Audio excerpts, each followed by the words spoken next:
Muchísimas gracias. Primero, gracias a Alfonso, a mi compañero, el catedrático de Derecho Mercantil de esta universidad, Alfonso Martínez Echevarría. Para mí, bueno, eso es un honor estar hoy aquí. Sobre todo, además, estar aquí en el CEU, porque yo me formé en el CEU. Yo estudié en el CEU cuando todavía no era universidad, por tanto era colegio universitario, y la otra parte de mi carrera la finalicé en la Universidad Complutense, pero yo estudié COU en el CEU, estuve la carrera en el CEU, o sea que soy una mujer CEU. Y la verdad es que no tengo más que buenísimos recuerdos. Cuando venía con el coche hacia acá y he visto la calle Julián Romea, he tenido todo el recuerdo de aquellos años maravillosos en esta maravillosa universidad por la que, bueno, pues tengo tanto cariño. Por tanto, muchas gracias, Alfonso, por invitarme. Yo no sé si soy la persona más adecuada para hablar de paridad de género, pero bueno, te lo agradezco y voy a exponer algunas de mis dudas o de mis reflexiones sobre este tema. La Directiva 2022-2381 sobre mejor equilibrio de género entre los administradores de las sociedades cotizadas y medidas conexas, efectivamente, como decía muy bien la moderadora, pues ha acabado con el debate sobre si cuotas, no cuotas. Bueno, hay unas cuotas que se imponen y se intenta que por lo menos la existencia de la cuota con unas mínimas cuotas se armonice dentro de la Unión Europea. Vamos a distinguir aquí, yo creo que 4 partes. Por una parte, cuál es el objetivo, cuáles son los medios para conseguirlos y cuál es la perspectiva que tenemos de transposición en nuestro derecho de esta directiva. Empezando por los objetivos. Bueno, el objetivo más destacado es que haya una... Bueno, yo creo que la directiva de la que estamos hablando es una directiva de paridad de género binario. Es decir, no es una directiva que busca que las mujeres ocupen determinadas posiciones, sino que lo que busca es paridad del género menos representado en los órganos de dirección de una sociedad, de dirección y de administración.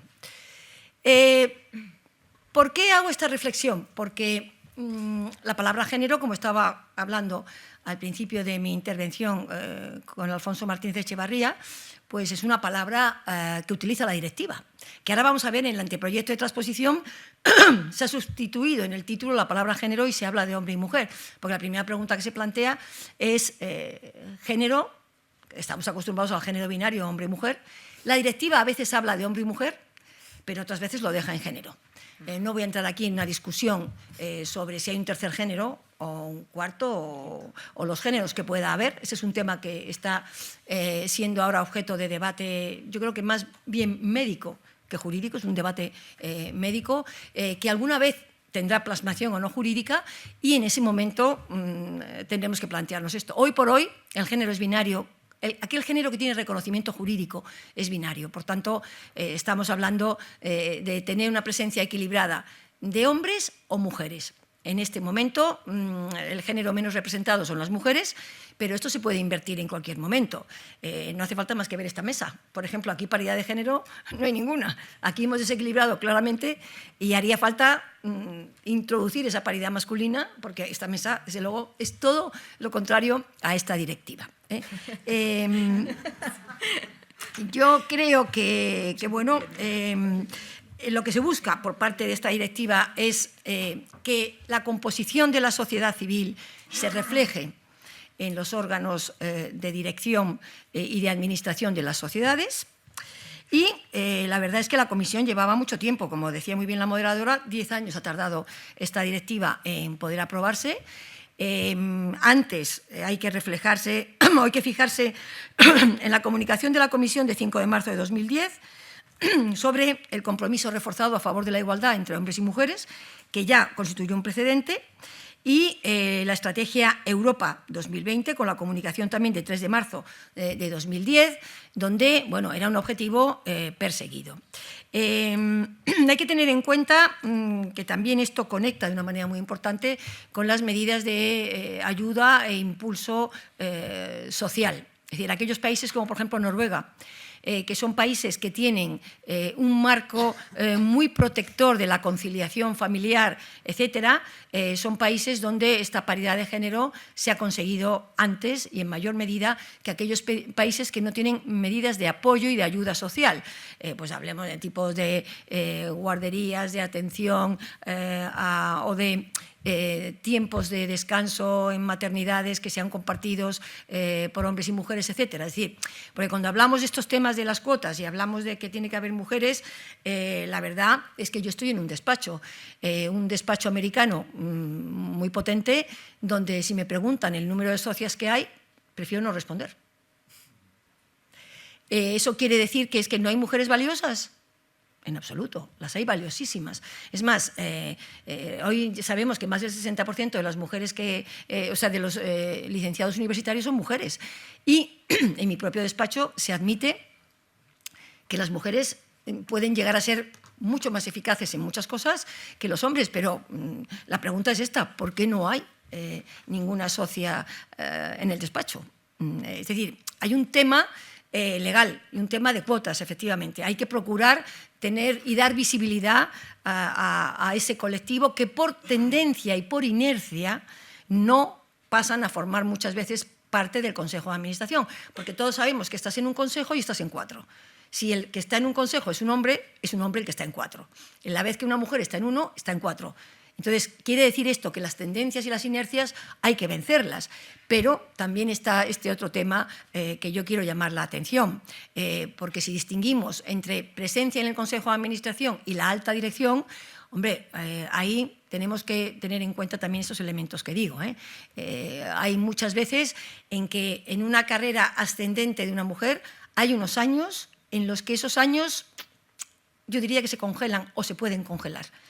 Y no voy a empezar a analizar por qué causas, pero y luego no es tan fácil volver a reincorporarse. Por eso insisto en que el tema de las cuotas tiene que venir acompañado de medidas sociales de apoyo a la conciliación familiar. Si no es así, las cuotas verdaderamente no van a poder cubrirse. Y no porque el género dominante en esos consejos no quiera, sino porque no va a encontrar candidatas, que ahora vamos a ver ese tema, que las candidatas no son tan fáciles para encontrar. No porque no tengan valía, yo insisto en que no es un tema de valía.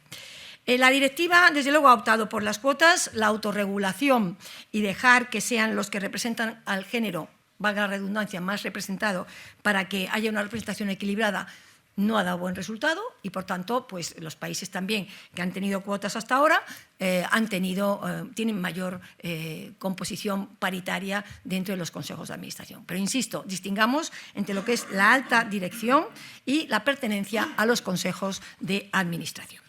Hay dos artículos en la directiva que tratan este tema, el artículo 5 de la directiva y el artículo 6. El artículo 5 se focaliza en los objetivos. A más tardar 30 de junio de 2026, aquí al lado, los Estados miembros tienen que optar alternativamente por una cuota mínima del 40% de los administradores no ejecutivos que sean del sexo menos representado. Estos administradores no ejecutivos tienen una función de control y no participan en la gestión corriente de la cotizada, insisto, porque bueno, es un tema que está focalizado en la directiva, las cotizadas, o alternativamente que como mínimo el 33% del total de puestos de administrador del Consejo de Administración, sean o no ejecutivos, sean del sexo menos representado. Esto supone una injerencia en la gestión de las compañías. La directiva se cubre en salud y dice: cuidado, yo no estoy obligando a nada, no estoy obligando a que formen parte del Consejo de Administración unas personas determinadas. Yo no estoy realizando una injerencia en la gestión de la compañía. La compañía elige al que quiera, dentro de lo que ahora vamos a ver, que son las condiciones de elegibilidad, entre competencia, aptitud, etcétera. Pero yo no digo que tenga que ser una persona concreta. Lo único que digo es que hay un porcentaje de paridad que hay que cumplir, pero luego la persona concreta la deciden la compañía y la deciden los socios. Por tanto, yo creo que efectivamente no hay una injerencia en esa gestión corriente de la compañía. En cuanto a los medios para alcanzar estos objetivos, el artículo 6 dice algo muy interesante que en mi traducción mental significa que quien va a ser miembro de un consejo de administración no quiere ser nombrado, quiere ser elegido, que es muy distinto. Y quiere ser elegido, ¿por qué? Por lo que dice el artículo 6, porque haya unos criterios de selección de antemano totalmente transparentes donde se evalúe la aptitud, la competencia y las prestaciones profesionales de los candidatos. Y a igual capacitación, a igual competencia y a iguales prestaciones, que se dé preferencia al sexo menos representado. Por lo tanto, la preferencia no es automática y no es en todo caso. No se trata de que si hay una mujer, la mujer entra, o si es un hombre, porque es el género menos representado, entra por ser hombre o por ser mujer. No ese es el tema. Y yo creo que es muy importante. No se trata de ser nombrada, se trata de ser elegida, es decir, que se valoren las aptitudes, las cualidades y que a partir de ahí, en igualdad de condiciones, tenga esa preferencia. También la directiva permite que excepcionalmente, cuando haya que cubrir otros objetivos que sean necesarios, se pueda obviar o se pueda prescindir de esta paridad en igualdad de capacitación. Lo que pasa es que, claro, esto hay que matizarlo mucho. Vamos a ver, por ejemplo, en el sector financiero o en el sector no financiero. Aptitud, profesionalidad, capacidad. Cuando es sector no financiero, bueno, las compañías suelen elegir a sus consejeras, entre comillas, dentro de su sector, y dentro de su sector a veces pueden tener algún problema para encontrar la persona adecuada y acuden a otros sectores que no son específicamente ese. Pero, por ejemplo, en el sector financiero esa opción no cabe. En el sector financiero hay que tener es un tema que roza lo regulatorio y hay que tener unos conocimientos específicos en materia financiera. Hay además que cumplir unas condiciones de compatibilidad con entidades financieras rivales, etcétera, ¿no? Por tanto, a veces no es muy fácil encontrar a estas candidatas, sobre todo si tenemos en cuenta que el Código de Buenas Prácticas o de Buen Gobierno de la CNMV establece y estableció en 2022 una recomendación de que al menos el 40% de los miembros del Consejo de Administración no ejecutivos sean mujeres, pero diciendo que no se puede estar en más de 4 consejos, porque la regla de la rotación es muy importante. La pregunta es, ¿se cumplen estas cuotas si siempre son las mismas mujeres las que están en todos los consejos? Claro, no más de 4 es la regla del Código de Buenas Prácticas que se establece como recomendación. ¿Eso qué quiere decir? Pues que si hay 4 bancos cotizados y necesitan 6-7 mujeres en los consejos de administración, hace falta 28 mujeres que tengan conocimientos específicos en materia financiera. Porque no valen aquí cualquier entrada, por mucha cualificación que tenga, por mucho que sean catedráticas, por mucho que sean expertos en no sé qué, tienen que tener una formación financiera que haga que sea adecuado ese perfil. Por tanto, 28 mujeres. Yo tengo conocimiento de las dificultades que tienen las entidades financieras para encontrar esas mujeres que puedan formar parte de esos consejos de administración, que además tienen que querer formar parte de ellos, porque no te pueden obligar a formar parte. Claro, si tenemos en cuenta que ser consejera es un tema muy lucido y muy bien, pero que también tiene una responsabilidad después, que puede recaer en muchos casos de una manera importante, bueno, eso es un tema que no es tan sencillo, no solamente es un tema de cuotas, es un tema de que probablemente veremos dentro de poco que en entidades financieras entrarán mujeres extranjeras, empezarán a entrar mujeres extranjeras dentro de la composición de los consejos de administración en entidades financieras, insisto, porque puede no ser tan fácil cubrir esos perfiles. ¿Qué pasa con la transposición de la directiva a nuestro derecho? Bueno, hay un anteproyecto de ley orgánica sobre representación paritaria de mujeres y hombres, dice el título de este anteproyecto, en órganos de decisión. Este anteproyecto ya tiene el informe del MAIN, ya tiene todo, es decir, yo pienso que en breve se le dará una tramitación rápida y, bueno, tendremos traspuesta la directiva. ¿Cuáles son los principios básicos de este anteproyecto? Bueno, por una parte se modifica la Ley de Régimen del Sector Público para procurar una presencia equilibrada de hombres y mujeres en órganos superiores, también en la Administración General del Estado y en los ámbitos políticos decisorios. Esto es algo que la directiva insiste. La directiva dice, dentro de la Comisión Europea, que empecemos dando lección y ejemplo. Aquí dentro tiene que haber una composición, que también haya en estos órganos superiores y directivos de la Administración General del Estado una composición paritaria.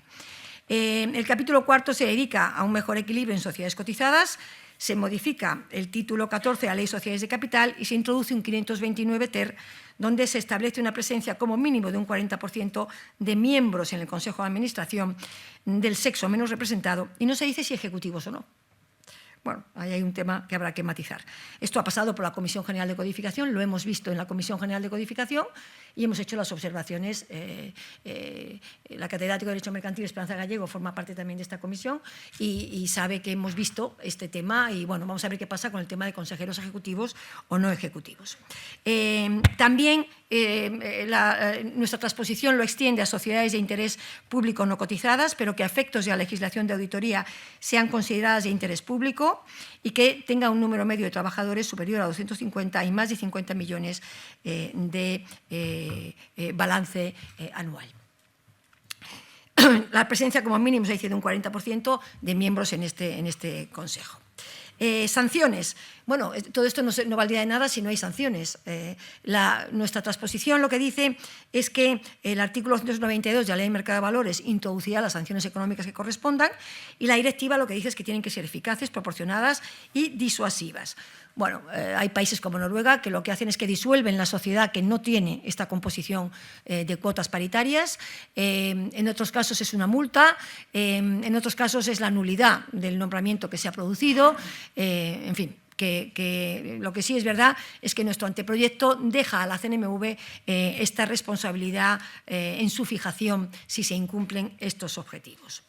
Nuestra transposición también, atención, porque dice que en la alta dirección, que no tiene el carácter de miembros del Consejo de Administración, un 40% al menos tiene que tener paridad de género, pero en este caso es facultativo, es decir, cumple o explica. De manera que nuestro anteproyecto distingue Consejo de Administración, ahí es obligatoria la cuota de ese más del 40%, sin decir si son ejecutivos o no los consejeros, y lo que sí insiste en que la alta dirección también tiene que tener más de un 40%, pero esto es facultativo, cumple o explica, ¿no? Por lo que, acabo con esto mi intervención, por lo que es mi preocupación en el fondo, es decir, miembros del Consejo de Administración, muy bien, pero la alta dirección de las sociedades, ¿cuántos consejos de administración son presididos por una mujer? ¿O qué capacidad tiene para llegar más arriba? Por tanto, yo creo que son objetivos que hay que cumplir. Sí me parece que las cuotas van a cumplir su función, hay que dar visibilidad a lo que no lo tiene, pero que a partir de ahí, acabo con esto, yo creo que cualquiera que va a ser nombrado miembro del Consejo de Administración quiere ser elegido y no meramente nombrado. Muchas gracias.